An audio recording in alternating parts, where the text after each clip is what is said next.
ہزاروں سال پہلے کی بات ہے۔ ابراہیم علیہ السلام اللہ کے نبی اور پیغمبر تھے۔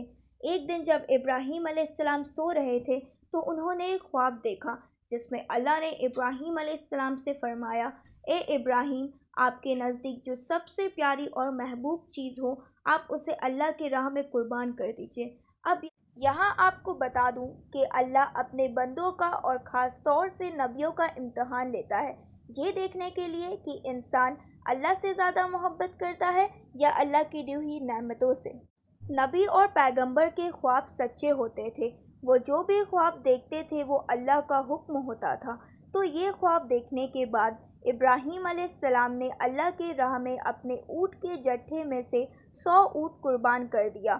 آج کے زمانے میں یہ 100 کار سیکریفائس کرنے کے برابر ہے۔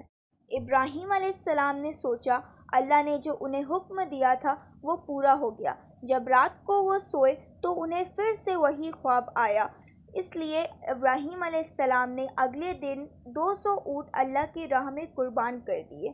لیکن اگلی رات انہیں پھر سے وہی خواب آیا جس میں اللہ نے ان سے اپنی سب سے پسندیدہ چیز قربان کرنے کا حکم دیا۔ اب ابراہیم علیہ السلام سوچ میں پڑ گئے کہ آخر اللہ ان سے کس چیز کی قربانی چاہتے ہیں۔ پھر انہوں نے سوچا اس دنیا میں سب سے عزیز اور محبوب میرے لیے میرا بیٹا اسماعیل ہے۔ اب آپ کو بتا دوں کہ پوری زندگی دعا مانگنے کے بعد ابراہیم علیہ السلام کو 80 سال کے بعد اولاد نصیب ہوئی جو تھے ان کے بیٹے اسماعیل۔ اب ابراہیم علیہ السلام سمجھ چکے تھے کہ اللہ آخر ان سے کس چیز کی قربانی چاہتے ہیں۔ اللہ یہ دیکھنا چاہتے ہیں کہ ابراہیم علیہ السلام اپنے بیٹے سے زیادہ محبت کرتے ہیں یا اللہ سے۔ اگلے دن ابراہیم علیہ السلام نے اپنی بیوی ہاجرہ سے کہا، ہمارے بیٹے ابراہیم کو اچھے سے نہا کر تیار کر دو۔ ہاجرہ علیہ السلام نے اپنے بیٹے اسماعیل کو اچھے سے نہا کر خوشبو لگا کر تیار کر دیا۔ ابراہیم علیہ السلام اپنے بیٹے کو لے کے پہاڑ کی اور روانہ ہو گئے۔ ابراہیم علیہ السلام نے یہ فیصلہ کر لیا تھا کہ وہ اپنے بیٹے کو اللہ کی راہ میں قربان کر دیں گے، پر شیطان کو یہ کیسے منظور ہوتا کہ کوئی اللہ کی فرما برداری کرے۔ شیطان بھی اپنے کام میں لگ گیا۔ وہ سیدھے ہاجرہ علیہ السلام کے پاس ایک بوڑھے کی شکل میں گیا اور ہاجرہ علیہ السلام سے کہا کہ ابراہیم تمہارے بیٹے کو کوئی دعوت میں نہیں بلکہ اللہ کے راہ میں قربان کرنے گیا ہے۔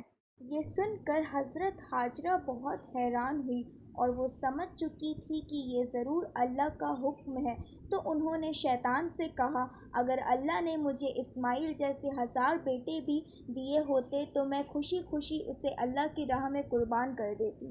جب شیطان ہاجرہ علیہ السلام کو بھڑکا نہ پایا تو وہ سیدھے اسماعیل علیہ السلام کے پاس گیا اور کہا کہ تمہارے بابا تمہیں کسی دعوت میں نہیں بلکہ قربان کرنے کے لیے لے کے آئے ہیں۔ یہ سنتے ہی اسماعیل علیہ السلام نے کہا کہ اگر یہ اللہ کا حکم ہے تو میرے لیے اس سے بڑی خوش نصیبی کیا ہو سکتی ہے۔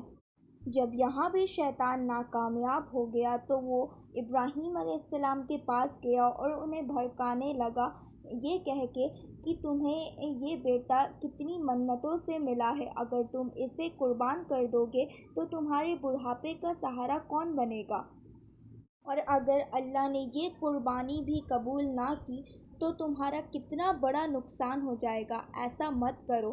شیطان انہیں بار بار بہکانے کی کوشش کرتا رہا اور غصے میں آ کے ابراہیم علیہ السلام نے شیطان کو پتھر مارا۔ یہی وجہ ہے کہ جب لوگ حج پہ جاتے ہیں تو آج بھی لوگ شیطان کو پتھر مارتے ہیں، اور یہ حج کا ایک اہم حصہ ہے۔ شیطان کے جانے کے بعد ابراہیم علیہ السلام نے اپنے بیٹے کو ساری بات بتائی تو اسماعیل علیہ السلام نے فرمایا، بابا اگر یہ اللہ کا حکم ہے تو مجھے منظور ہے۔ آپ بس میرے ہاتھ پیر اور اپنے آنکھوں پر پٹی باندھ لیجیے تاکہ آپ جب میرے گردن پر چھری چلائیں تو آپ کو کوئی تکلیف نہ ہو اور آپ مکر نہ جائیں۔ جب انہوں نے اسماعیل علیہ السلام کی گردن پر چھری چلائی تو ایک جانور کی آواز سن کر وہ حیران ہوئے۔ انہوں نے جب آنکھوں پہ سے پٹی کھولی تو ایک دمبا ذبح ہوا تھا اور اسماعیل علیہ السلام پاس کھڑے مسکرا رہے تھے۔